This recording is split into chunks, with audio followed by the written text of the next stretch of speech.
그래서 우리가 정말 성경에서 제일 먼저 발견해야 되고 우리가 제일 중심적으로 깨달아야 될 것이 바로 예수님이 누구신가라고 하는 이 주제다라고 하는 거예요. 오늘 이 우물가 여인과의 대화 속에서 예수님께서 내가 그에게 구하였을 것이요 생수 그리고 그다음에 물 좀 달라니까 누구인 줄 알았더라면 내가 그에게 구하였을 것이고 그가 생수를 내게 주었으리라 라고 말씀하는 장면에서 예수님이 그 우물가 여인에게 알려주고자 했던 것은 누구냐? 내가 누구냐라고 하는 거예요. 예수님이 과연 어떤 분이냐라고 하는 것을 알려주려고 하는 것. 이것은 우물가 여인만 알아서 되는 것이 아니라 모든 예수 믿는 자들 또 믿지 않는 자들도 바로 이 예수님이 누구신가를 알 때에 우리가 진정한 믿음과 신앙생활이 시작된다라고 할 수 있겠죠. 그래서 요한복음은요, 기록의 목적을 분명하게 밝혀주고 있는데 두 가지를 나눠서 얘기하는 거예요. 첫째가 뭐라고요? 예수님이 누구신가? 그리고 예수님이 무엇을 행하여 주셨는가라고 하는 이 두 가지 주제를 말하고 있다는 거예요. 요한복음 20장 30절과 31절을 보면 예수께서 제자들 앞에서 이 책에 기록되지 아니한 다른 표적들도 많이 행하셨다. 그러니까 기적, 이사, 능력 이런 것들을 많이 행하셨지만 그것이 목적이 아니라 병을 고치고 귀신을 쫓아내고 앉은 뱅이 일으키고 눈먼 자 보게 하고 죽은 자 살려내고 하는 그것이 목적이 아니라 31절에 오직 이것을 기록하는 것은 이것이 뭐예요? 요한복음을 기록한 이유가 뭐냐? 첫째, 너희로 예수께서 하나님의 아들 그리스도이심을 믿게 하려는 것이고 한마디로 우리가 복음을 들을 때 누구를 믿을 수 있다는 거예요? 예수님을 믿을 수 있다는 거죠. 또 두 번째, 너희로 믿고 그 이름을 힘입어 생명을 얻게 하려 하는 것이다. 한마디로 이 요한복음을 기록한 이 사도 요한이 요한복음을 기록한 목적이 뭐냐? 예수님이 하나님의 아들 그리스도라는 것을 증거하고 두 번째로 그 예수님을 믿으면 어떻게 되는데 생명을 얻게 된다라고 하는 것을 가르쳐주기 위해서 이 복음서를 기록했다는 거예요. 그러면 오늘날 우리가 요한복음을 읽을 때 뭐를 발견해야 된다는 거예요? 예수가 그리스도이심을 알아야 된다는 거고 그 예수님을 우리가 믿을 때 뭐를 얻는다? 생명을 얻는다. 이게 중심이라는 거예요. 기적, 이사, 능력 다 나오고 많은 표적들을 행하였지만 그건 이것을 증거하기 위한 하나의 동력이다라고 하는 거죠. 자, 그래서 예수님은 누구신가를 증언하는데 첫째 강조점을 두고 있어요. 요한복음 4장 10절 오늘 말씀에 내게 물 좀 달라 하시니가 누구인 줄 알았더라면 네가 지금 예수님 네 앞에 있는 내가 말하고 있는 내가 누구인 줄 알았다면 그리고 5장 12절에도 이제 38년간 베데스다 연못가에 있던 그 환자를 일어나서 걸어가라라고 하면서 뭐라고 해야 돼요? 네가 너에게 걸어가라 한 사람이 누구냐라고 묻는 거죠. 바로 그분이 누구냐? 그리고 요한복음 9장 17절에서 눈먼 자를 보게 했을 때 소경되었다가 눈이 뜬 사람에게 그 사람이 내 눈을 뜨게 하였으니 너는 그를 어떠한 사람이라고 하느냐? 이게 그 소경된 자가 노임받았다 그 소문이 나니까 이 제사장들이 율법사들이 물어보는 거예요. 그 사람이 너는 그 사람 누구라고 생각하느냐라고 하는 거죠. 그럼 이거는 누구에게 묻는 질문과도 같은 거죠. 오늘날 우리에게도 우리가 눈이 멀었다가 복음에 눈을 뜬 자에게 예수님 누구냐 이 말이 그는 누구라고 생각하느냐 묻는 거죠. 그리고 12장 34절에서도 너는 어찌하여 인자가 들려야 하리라 하느냐? 이 인자가 누구냐? 예수님이 모세가 광야에서 뱀을 든 것 같이 인자도 들려야 하리라. 그러니까 아니 그러면 그 인자가 누구냐? 모세는 광야에서 뱀을 들었는데 그 뱀을 쳐다보면서 산다 그랬잖아요. 그죠? 그런데 인자가 그같이 들려야 하면 우리가 쳐다보면서 할 수 있게 되는 그 인자가 누구냐? 그게 너냐라고 하는 것을 묻고 있다는 거죠. 자, 그러면 우리는 예수님이 누구신가라고 하는 걸 살펴볼 필요가 있어요. 요한복음은 첫 번째 이걸 증명하는 거라 그랬죠. 그래서 요한복음 1장 1절 읽어봅시다. 시작. 태초에 말씀이 계시니라. 말씀은 곧 하나님이시니라. 한마디로 말해서 말씀이 계셨는데 그 말씀이 누구시라고요? 자, 그럼 태초에 어떤 말씀이 계셨어요? 태초에 어떤 말씀이?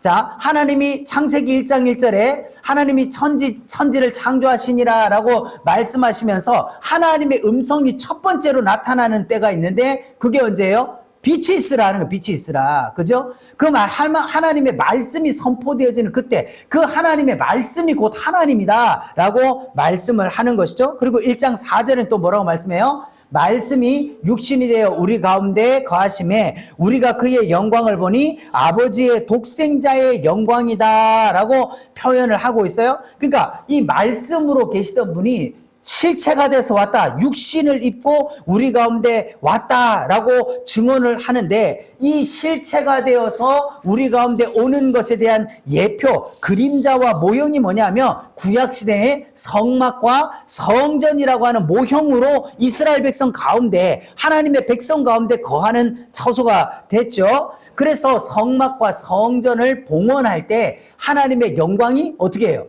성막을 봉헌할 때 지성소에 하나님의 영광이 임하여서 그 다음에 제물을 태우고 이런 일이 벌어지죠. 그 다음에 솔로몬이 성전을 봉헌할 때 하나님의 영광이 그 성전에 가득하게 임하게 되는 것을 봅니다. 근데 그것은 그림자요 모형이었는데, 실제로 우리 가운데 말씀이 육신이 되어서 우리 가운데 오시는, 그게 뭐로 이루어지는 거예요?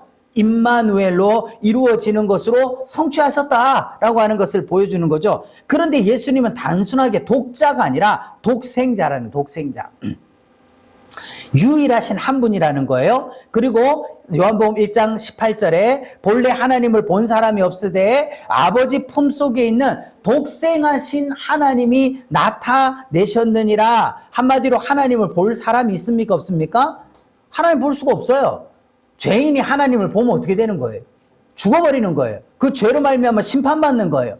그런데 그 볼 수 없었던 하나님이 사람의 모습으로 나타나셨다. 임마누엘로 나타나신 예수님은 곧 하나님의 본체이시다라고 하는 것을 말씀하고 있는 것이죠. 자, 그러면 이러한 전능하신 하나님께서 요한복음을 기록한 두 번째 목적이 뭐라고요?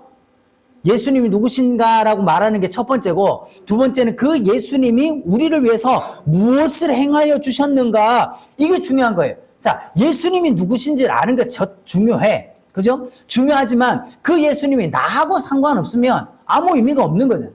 그런데 그 예수님이 우리를 위해서 뭐를 행하여 주셨느냐라고 하는 것이 중요한 것이죠. 그 세례 요한은요, 자, 요한복음 1장 29절에 예수님을 뭐라고 표현해요? 세상 죄를 지고 가는 하나님의 어린 양이다라고 표현을 하는 거예요. 어떻게 하나님의 아들이 그리스도를 어린 양에다가 비유하고 있느냐? 이게 이 하나님의 어린 양이다, 세상 죄를 지고 가는 하나님의 어린 양이다라고 이 표현은 요한복음에만 나와요. 요한복음에만. 사복음서 가운데서 요한복음에서만 이게 유일하게 증거를 하는데, 어디를 근거해서 말을 하느냐? 레위기 16장의 대속죄일에 그 두 마리 염소를 선택해서 하나님 앞에 제물로 드리고 아사셀에게 내보내는 그 대속죄일의 제물에 대한 것을 근거하고 있는 거예요. 그래서 대속죄일이 되면 이스라엘 모든 백성들의 죄를 어디에다가, 그 제물에다가, 머리에다가 안수해라. 읽어봅시다. 아론은 염소의 머리에 안수하여 이스라엘 자손의 모든 불의와 그 범한 모든 죄를 아뢰고 광야로 보낼지라. 이 아사셀 염소에게 모든 죄를 덮어 씌운 다음에 이 염소를 광야에다가 내보내서, 이 염소는 살아야 된다, 죽어야 된다? 반드시 죽어야 돼. 살아서 돌아오거나 그가 사람이 안 본다고 해서 살아있거나 이러면 안 된다는 거예요. 반드시 죽어야 모든 백성의 죄가 사함을 받는다. 그래서 바로 이것에 근거해서 세례 요한은 예수님이 바로 모든 죄를 짓고 광야로 나가서 죽으실 하나님의 어린 양이다라고 증언을 하고 있는 것이다라고 하는 거죠. 이게 얼마나 확실한 거예요. 그러니까 구약은 그냥 의미 없이 뭐 이렇게 율법적으로 어떤 도덕적, 윤리적 규범을 말하고 있는 게 아니라 누구를 가리켜서 기록하는 거예요? 오실 예수 그리스도에 대한 예표와 모형과 그림자로 기록되어졌기 때문에 그 모든 것을 성취하신 분이 누구다? 예수님이다. 근데 그 예수님이 뭐를 하러 왔냐? 세상 죄를 지고 갈. 세상 죄를 지고 가서 어떻게 하려고? 우리의 죄를 담당하고 죽으심으로 구원하시려고 오셨다는 거죠. 자, 그러면 말씀이 육신이 되어서 오신 예수님은, 주님은, 자, 17장에 보면, 레위기 17장 11절 읽어봅시다. 내가 이 피를 너에게 주어 속죄하게 하였나니 생명이 피에 있으므로 피가 죄를 속하느니라. 자, 레위기 17장에 가장 중심은 뭐냐면요. 피를 먹지 말라. 혈식을 금지하는 법이에요. 율법으로 모든 짐승이든 사람이든 무엇이든지 간에 피를 먹지 말라라고 하는 거예요. 그럼 왜 피를 먹지 말라고 하냐? 피를 먹지 않는 걸로 끝나는 게 아니라 하나님께서 의도하신 것은 이 피를 너에게 줄 때까지 어떻게 하라고? 간직하게 하기 위해서 그 피를 함부로 먹거나 더럽히지 아니하고 이 피를 너에게 줄 자가 올 텐데 그 분이 바로 누구다? 우리를 구원할 하나님의 아들 메시아다라는 것을 기다리게 하기 위해서 피를 먹지 말라 그런 거예요. 예? 그래서 이 피를 줄 자가 온다는 거예요. 줄 자가. 율법을 따라서 짐승의 피도 못 먹는데 자기 피를 주신 분 있죠? 그게 누구예요? 요한복음 6장 54절에 내 살을 먹어라, 내 피를 마셔라 라고 주님이 말씀하시는 거예요. 자, 그러면 레위기 17장에 이 피를 너에게 줄 자가 있다. 그분이 누구다? 우리의 구원자다. 그런데 요한복음에 와서 내 살을 먹어라, 내 피를 마셔라 하시는 그분이 누구시다? 예수님이시다. 그러니까 이 말을 하니까 사람들이 어떻게 했어요? 내 살을, 인자의 살을 먹고 인자의 피를 마시지 않는 자는 나와 상관이 없다. 이렇게 얘기를 하니까 많은 사람들이, 오, 당신이 구원자군요. 당신이 메시아군요. 그래서 더 많은 사람들이 쫓아갔다. 아니면 그 소리를 듣고 예수님을 다 떠나갔다. 네, 다 떠나갔다. 율법을 따라서 짐승의 피도 못 먹는데 저가 위기에 자기 피를 주어서 우리에게 먹게 하겠느냐? 어렵다. 이거 이상하다. 이거 이단 아니냐? 그리고는 많이 떠나가 버렸어요. 그리고 제자들에게 묻잖아요. 예수님께서 너희도 나를 떠나가려느냐? 라고 하니까 베드로가 뭐라 그래요? 영생의 말씀이 여기 계시니까 우리가 니게로 가오리까 하면서 12제자가 따라가는 거예요. 자, 그리고 나서 6장 53절에 주님은 내 피를 마시지 아니하면 너희에게 뭐가 없다? 너희 속에 생명이 없다. 자, 이 피를 너에게 주어 생명의 피라 그랬어요. 그죠? 그러니까 예수님의 피를 먹지 않으면 생명이 없다. 이 생명이 뭐예요? 예수님 피를 먹으면 이 땅에서 안 죽는 영생 불사, 그걸 말하는 거예요? 그게 아니죠. 죄를 속하게 한다. 속죄하여서 우리에게 영원한 영생을 주시겠다라고 하는 거죠. 자, 그래서 십자가 복음을 받아 먹어라. 이 말씀은 그럼 지금도 뭐 우리가 핏잔을 가지고 막 받아 마시고 지금 뭐 피를 막 마시고 그래도 된다는 얘기가 아니라 뭐예요? 예수님의 피가 흐른 이 피를 너에게 준 그게 뭐예요? 십자가 복음을 받아 먹을 때 우리가 뭐를 마시는 거다?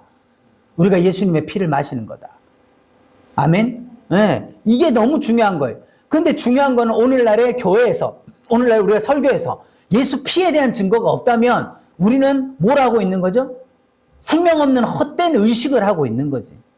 그래서 우리는 예수 피를 만나야 되고 그 예수님의 피로 말미암아 속죄를 받아야 된다는 거예요. 자, 그러므로 요한복음 6장에서는 예수님이 어디에서 내려왔다?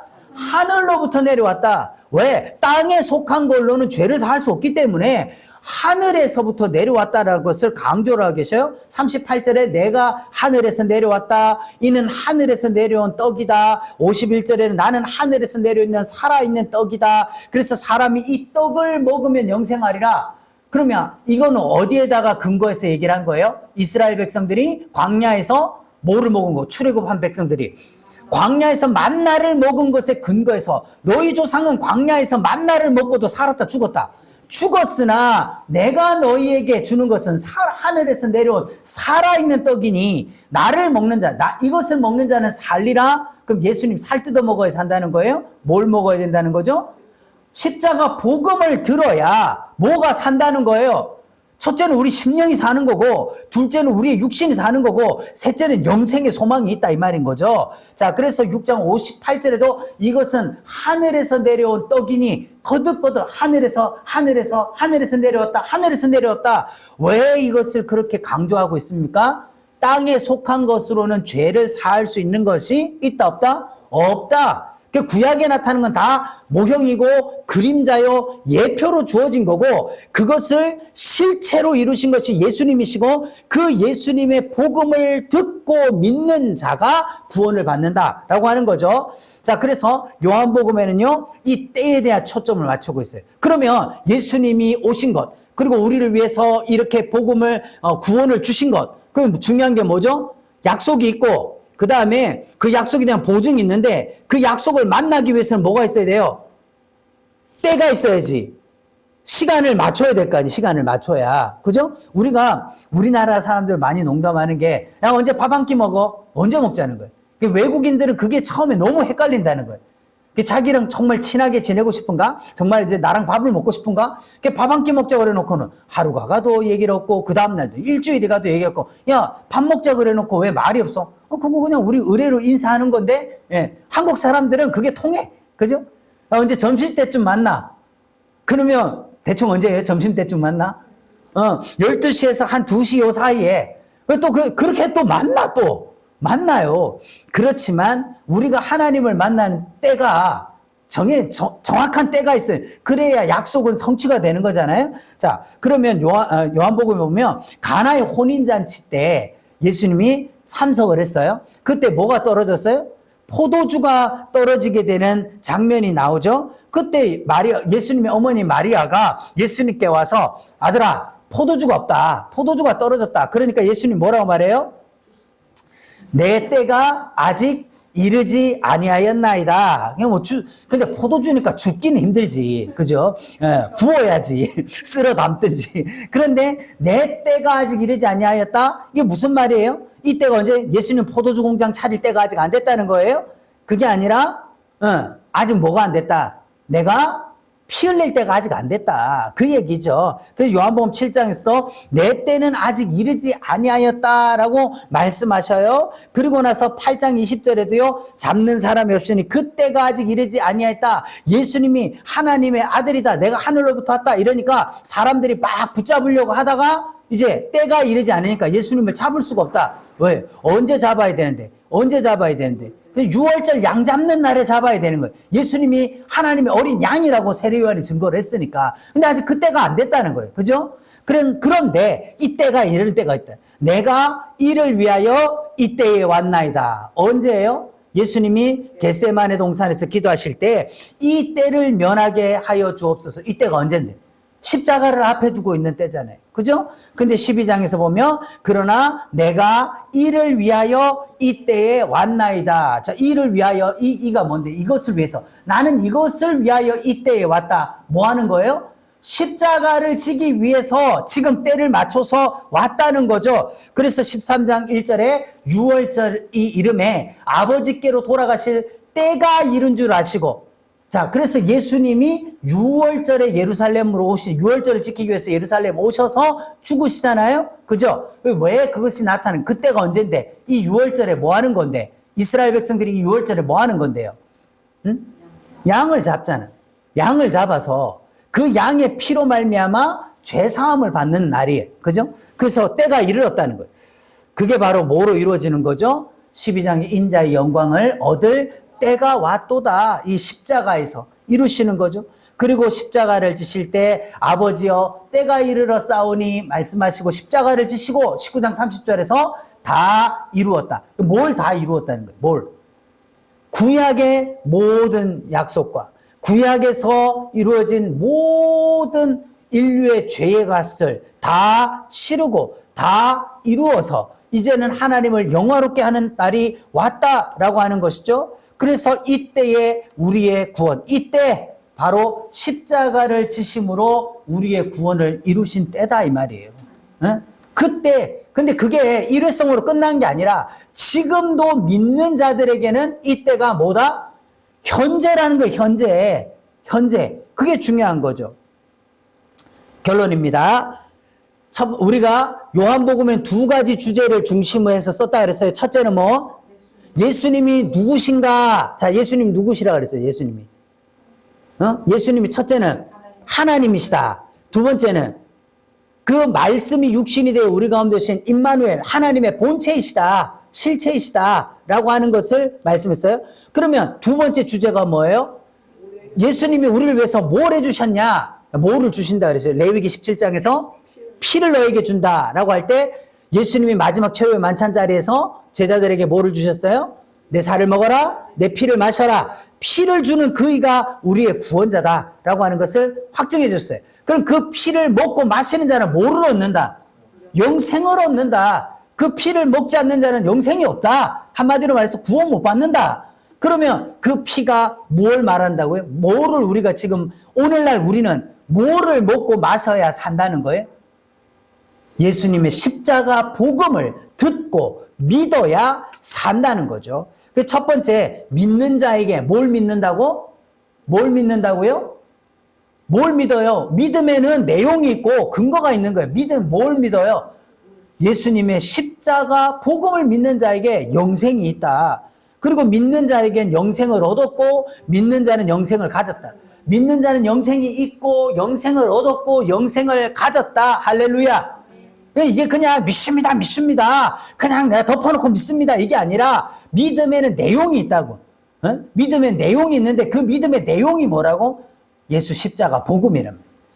그러니까 복음이 없으면 믿음이 생길 수도 없고 복음이 없으면 믿음이 성숙하지도 않고 믿음이 자라지도 않는 거예요.